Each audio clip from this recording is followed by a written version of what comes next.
Hello अस्सलाम वालेकुम वरहमतुल्लाहि वबरकातुहू। दोस्तों, उम्मीद करता हूँ कि आप खैर आफियत से होंगे, फ़िट होंगे, फ़ाइन होंगे।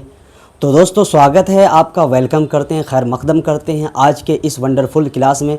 दोस्तों, आपको पता है कि आज हमारा जो क्लास है वो 10th क्लास उर्दू के होने वाले हैं और इसका जो चैप्टर चलेगा वो चैप्टर नंबर 2 चलेगा। चैप्टर नंबर 2 चलने वाला है। तो दोस्तों, आप बिल्कुल बढ़िया से कापी पेन के साथ में बैठ जाइए एक जगह पे और जितनी चीज़ें मैं बोर्ड में लिखूं उसको लिखने की कोशिश कीजिएगा और बाद में पढ़ने की कोशिश कीजिएगा। तो बिना देर किए हुए हम क्लास को स्टार्ट करते हैं। दोस्तों, मैं आपको बता दूं, हमारे 10th क्लास हो या 12th क्लास हो, इसके जो उर्दू होते हैं हर चैप्टर के 2 पहलू होते हैं। कितने पहलू होते हैं? 2 पहलू होते हैं। पहला पहलू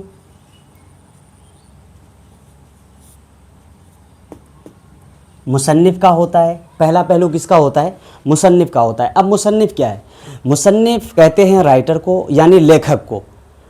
मतलब कि उस किताब के अंदर में बहुत सारी चीज़ें हैं, अफसाना है, शायरी हैं, नज़म हैं, गज़ल हैं, नावल हैं, बहुत सारी चीज़ें हैं। तो दूसरा जो पहलू है वो उसी का है। और पहला पहलू मुसन्निफ़, ये मुसन्निफ़ लिखे हैं उसको, ठीक है। तो आपके निसाब में, आपके जो दरख्शां उर्दू है उस निसाब में, ठीक है। तो यहाँ से बहुत सारे क्वेश्चन बनते हैं, मुसन्निफ़ से बहुत सारे क्वेश्चन बनते हैं। और दूसरा जो पहलू होता है, इसी का दूसरा पहलू है, जैसे कि अफसाना या शायरी या गज़ल वगैरह जो भी हो, ये दूसरा पहलू बनते हैं, ठीक है। तो 10th क्लास में मुसन्निफ़ से ज़्यादा क्वेश्चन बनते हैं और ये जो हैं अफसाना, शायरी, गज़ल वगैरह, इससे बहुत कम क्वेश्चन बनते हैं। ये 5 नंबर के क्वेश्चन बनते हैं। अगर आप इसको कहानी के तौर पर याद कर लिए तो वो बस हो जाएगा, बहुत दिनों तक याद रहेगा, आपको टेंशन नहीं लेनी है। सबसे पहले इसको कंप्लीट करना है। पहले देखो, जब भी आप कोई चैप्टर को पढ़ने वाले होते हो तो उस चैप्टर का जो मुसन्निफ़ लेखक होता है, अगर उसके बारे में आप डिटेल से जानते हो तो देखो सबसे पहले क्या होगी, ऑब्जेक्टिव क्वेश्चन क्लियर हो जाएगा। 2 नंबर का जितने भी क्वेश्चन बनेंगे 10th क्लास में आपके बोर्ड में वो क्लियर होगा। और ये बनेगा कि जब 5 नंबर के क्वेश्चन कभी कभार होता है क्या है कि पूछ लेता है, 5 नंबर का क्वेश्चन आपसे पूछेंगे कि मान लो कि आपको पूछेंगे डॉक्टर मोहम्मद मोहसिन के बारे में 5 जुमले लिखिए या सुहेल अज़ीमाबादी के बारे में 5 जुमले लिखिए। इस तरह के क्वेश्चन जब आएंगे, अगर आप मुसन्निफ़ के बारे में जाने हुए होगे, इसके बारे में अगर डिटेल से आप जाने हुए होगे तो फिर आप आसानी से लिख पाओगे। तो 3 तरह के क्वेश्चन यहाँ से बनते हैं। और फिर इसी तरह से आते हैं ये शेर व शायरी या अफसाना में। इसमें क्या होता है कि खुलासा पूछ लेते हैं। खुलासा आपसे पूछेंगे कि आप अफसाना भाभी जान जो है इसका खुलासा करके बताइए, या नज़म बिजली का खंबा है तो उसका खुलासा करके बताइए, या हमद खुदाए अज़्ज़ व जल है इसका खुलासा करके बताइए, शायर क्या कहना चाहता है। इसके बारे में जब आपसे पूछेंगे तो क्या होगा, अगर आपने कहानी के तौर पर अपने टीचर से सुना हुआ होगा तो फिर आप लिख पाएंगे आसानी से। तो इससे बहुत कम क्वेश्चन बनते हैं, उतना टेंशन लेनी नहीं है। मैं आपको इस तरह से समझा दूंगा, इस तरह से आपको गाइड कर दूंगा और इस तरह से कहानी के तौर पर मानो कि हम आपस में बात कर रहे हैं, इस तरह से हम बताएंगे ताकि आपको क़यामत तक बोलो कि आपको याद रहेगा, बहुत दिनों तक आपको याद रहेगा। तो इस बारे में जो ना आपको टेंशन नहीं लेनी है। तो देखो, आज हमारा जो है चैप्टर 2 चलने वाला है। चैप्टर 2 के अंदर में सबसे पहले देखो, ये चैप्टर का नाम क्या है? चैप्टर का नाम है भाभी जान। चैप्टर का नाम क्या है? भाभी जान। तो भाभी जान चैप्टर का नाम है। ये क्या है ये भी जान लो, ये है मुख्तसर अफसाना। क्या है? मुख्तसर अफसाना। यह मुख्तसर अफसाना है। भाभी जान क्या है? मुख्तसर अफसाना है। अब देखो, ये भाभी जान जो है आपके निसाब में, आपकी किताब में, इसके तो कोई लेखक होंगे ना, इसके कोई मुसन्निफ़ होंगे ना? बिल्कुल हैं। अगर आप ये सोच रहे हैं तो बिल्कुल हैं। इसके मुसन्निफ़ हैं सुहेल अज़ीमाबादी। सुहेल अज़ीमाबादी। सुहेल अज़ीमाबादी। अब इसके बारे में तो जानेंगे ही, ठीक है, लेकिन सबसे पहले इसके बारे में हम जानने की कोशिश करेंगे, सुहेल अज़ीमाबादी के बारे में। देखो, सुहेल अज़ीमाबादी के बारे में आप जानोगे तो क्या होगा, ऑब्जेक्टिव क्लियर होगा, प्लस 2 नंबर का सब्जेक्टिव भी बनेगा और उसके साथ साथ 5 नंबर का भी क्वेश्चन हल होगा। तो इसलिए सबसे पहले हम सुहेल अज़ीमाबादी के बारे में जानने की कोशिश करेंगे। फिर उसके बाद भाभी जान जो हैं क्या हैं, किस तरह के अफसाना है, वो मैं आपको इस तरह से बता दूंगा ताकि आपको याद ही हो जाए। तो सबसे पहले हम सुहेल अज़ीमाबादी के बारे में जान लेते हैं। देखो ये रहा किताब आपका, और इसके बारे में पूरा आपके किताब में डिटेल दिया हुआ है और इसको आप पढ़ने की कोशिश करेंगे। पहले तो यहाँ पे जो भी बताया जा रहा है उसको देखेंगे और यहाँ पे इम्पोर्टेंट सारी चीज़ें आपको गहराई से पढ़ाई जाएगी, आपको टेंशन नहीं लेनी है। तो देखो यहाँ से क्लियर होगा 80%, बाकी आप जब पढ़ोगे क्लास के बाद तो वहाँ से आपको 20% है क्लियर करनी होगी, तो आप 100 नंबर ला सकते हो, ठीक है। तो फिर हम बात करेंगे सुहेल अज़ीमाबादी के बारे में। देखो इसके बारे में जानना क्या क्या चीज़ें हैं। सुहेल अज़ीमाबादी का असल में क्या है, नाम क्या था सुहेल अज़ीमाबादी का? तो सुहेल अज़ीमाबादी का, इसका जो है सुहेल अज़ीमाबादी का असल नाम था मुजीबुर रहमान। क्या था? सैयद मुजीबुर रहमान, सैयद मुजीबुर रहमान, ठीक है, सैयद मुजीबुर रहमान, ये इसका नाम था। असल नाम क्या था? सैयद। असल नाम उसको कहते हैं जैसे कि उसके माँ बाप ने बचपन में नाम रखा होगा और बाद में किसी और नाम से मशहूर हो गए, ठीक है। तो इसका बचपन का नाम सैयद मुजीबुर रहमान था। इनकी इब्तदाई ज़िंदगी जो है, इनकी इब्तदाई ज़िंदगी में ये क्या करते थे? इब्तदाई ज़िंदगी मतलब शुरू में पढ़ लिख करके कुछ हुआ और क्या कहते हैं उसके बाद किस चीज़ से शुरुआत किया, होता है ना, कोई पढ़ाने से शुरुआत करता है, कोई और चीज़ से शुरुआत करता है। तो इन्होंने इब्तदाई ज़िंदगी में शायरी से शुरू की थी। किससे? शायरी किया करते थे पहले, शुरू में इब्तदा में शायर थे। क्या थे? शायर थे, शायरी किया करते थे, ठीक है। इब्तदा ज़िंदगी, अब इब्तदा किसको कहते हैं? वही शुरू में, ठीक है, समझ में आ गया होगा। इसीलिए सुहेल तखल्लुस करते थे। तखल्लुस कहते हैं, देखो छोटा नाम जो होता है, देखो कोई भी शायर होगा उसका जो शेर है वो जब शेर लिखता है ना तो वो अपने नाम को जाहिर करने के लिए अपना छोटा सा नाम को इस्तेमाल करता है। वही छोटा नाम जो इस्तेमाल करता है उसी को तखल्लुस कहते हैं। देखो मिर्ज़ा गालिब क्या इस्तेमाल करता है? गालिब, तो क्या होगा? उसका तखल्लुस होगा। गालिब क्या होगा? तो इसी तरह से सुहेल इसका तखल्लुस हुआ करता था। किनका? सुहेल अज़ीमाबादी का, मतलब कि सैयद मुजीबुर रहमान का सुहेल तखल्लुस हुआ करता था, ठीक है। देखो इस तरह से अदबी दुनिया में सुहेल अज़ीमाबादी के नाम से मशहूर हो गए। मशहूर किस नाम से हुए? सुहेल अज़ीमाबादी के नाम से, ठीक है।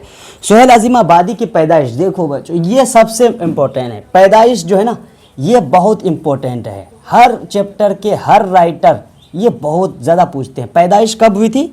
1911 में इसकी पैदाइश हुई थी। कहाँ पे? पटना में। कहाँ पे? पटना में। ऑब्जेक्टिव पूछेगा सुहेल अज़ीमाबादी की पैदाइश कब हुई थी? 1911 में हुई थी। कहाँ पे हुई थी? पटना में, ठीक है। सुहेल साहब एक ज़मींदार ख़ानदान से थे। किस ख़ानदान से? ज़मींदार ख़ानदान से ताल्लुक़ रखते थे और उसका माहौल जो था वो ज़मींदाराना ही माहौल था, ठीक है। और ये 1 साल की उम्र में क्वेश्चन आपसे ये भी पूछेगा कि किस ख़ानदान से ताल्लुक़ रखते थे, वहाँ पे एक ऑप्शन होगा ज़मींदाराना ख़ानदान से, ठीक है। बाकी देखो ये जो हैं 1 साल की उम्र में बच्चे ही थे, बहुत छोटे, 1 साल की उम्र का बच्चा था। इनका माँ बाप का क्या हुआ? इंतकाल हो गया, वालिदा का इंतकाल हो गया। क्या हुआ? वालिदा का इंतकाल हो गया, हाँ। और परवरिश इसकी कहाँ पे हुई? नानिहाल में। बाप तो पहले से ही नहीं थे, ठीक है। और बाकी इसकी परवरिश कहाँ पे हुई? नानिहाल। नानिहाल कहते हैं नानी के घर को, ठीक है। नानी के घर में इनकी परवरिश हुई।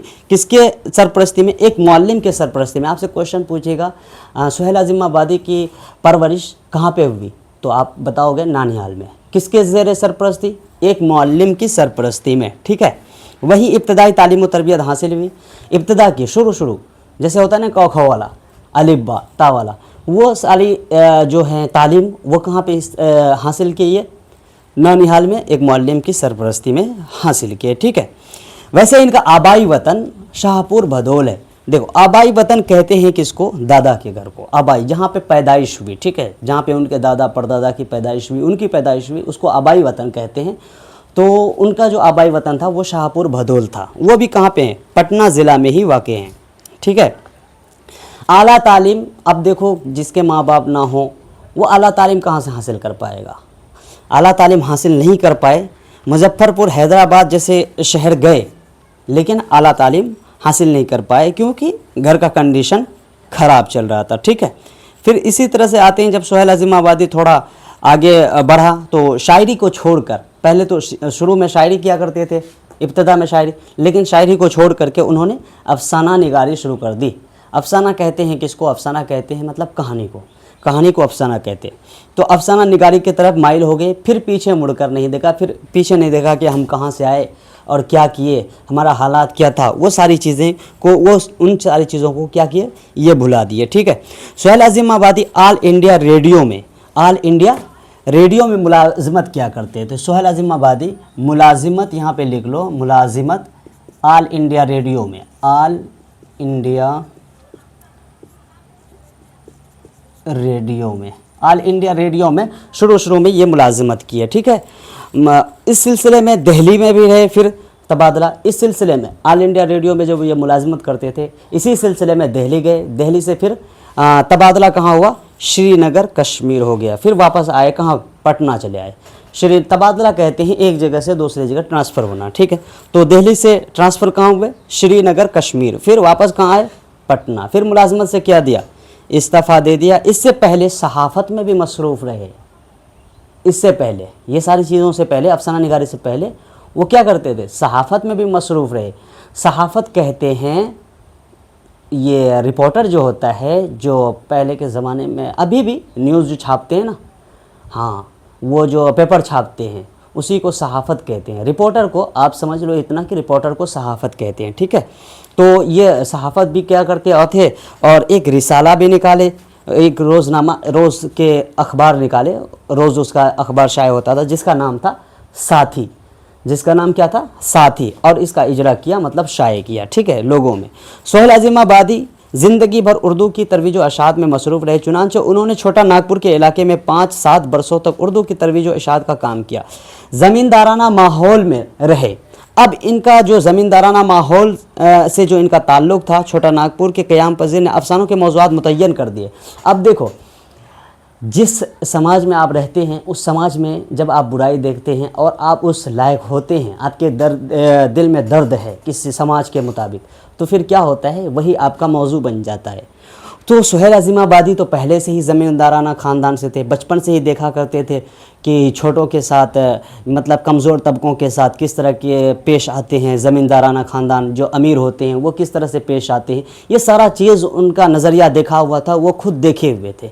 तो उन्होंने क्या किया, उसका अफसाना जो है वो मुतय्यन हो गया इसी मौजू पर, समझ रहे, इसी मौजू पर मुतय्यन हो गया कि हम कमज़ोर तबकों के हक़ में कुछ लिखेंगे, हम अपने अफसाना में बयान करेंगे और कमज़ोर तबकों को उभारने की कोशिश करेंगे, आगे लाने की कोशिश करेंगे। और ज़मींदारानी ख़ानदान जितना भी था, जो भी ज़मींदार हैं, जितने भी अमीर लोग उस वक्त थे, तो उसके ख़िलाफ़ में लिखने लगे, समझ रहे, उसके ख़िलाफ़ में अफसाना लिखने लगे और इस तरह से वो बेदारी लाने की कोशिश की। ठीक है। सुहेल अजीम आबादी की तख्लीक़ात, इनके 3 अफसानी मजमूए, 4 चेहरे, अलाव और आदमी के रूप, बहुत ही इंपॉर्टेंट है, ये बहुत ज़्यादा पूछते हैं। अफसानवी मजमुआ, यहाँ पे आप ले लो, अफसानवी मजमुआ उसके कितने थे, 3 थे। ठीक है। कौन सा, 4 चेहरे, अलाव, ठीक है, आदमी के रूप, आदमी के रूप, ये अफसानवी मजमुए थे। अब समझ में नहीं आया होगा ये अफसानवी मजमुए क्या होते हैं। मजमुआ, मजमुए, देखो, अफसाना का मतलब होता है कहानी, और उसके बाद फिर आते हैं मजमुआ। मजमुआ कहते हैं किताब को, मजमुआ क्या कहते हैं, किताब को। एक किताब में बहुत सारे जब अफसाना लिखे जाते हैं उसको एक मजमुआ कहते हैं, उसको क्या कहते हैं, एक मजमुआ। तो अफसानवी मजमुए, अफसानों की किताब, किसकी, कहानी की किताब।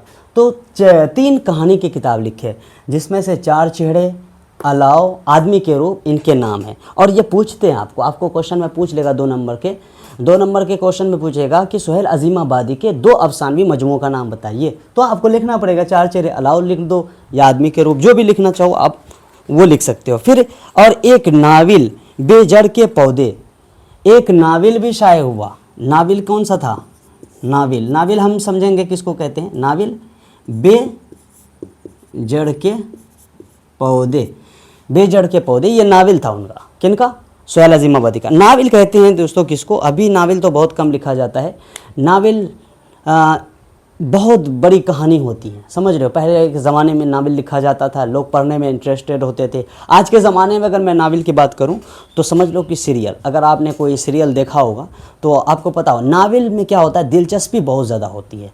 एक पार्ट को आपने पढ़ा तो दूसरे पार्ट को पढ़ने की दिलचस्पी बढ़ जाती है कि उसमें क्या हुआ होगा उसमें, जैसे सीरियल में होता है। सीरियल में एक पार्ट आपने देखा, दूसरे पार्ट खुद ब खुद देखने का दिल करेगा, आदत लग जाती है। इसी तरह से नावल पहले लिखा जाता था।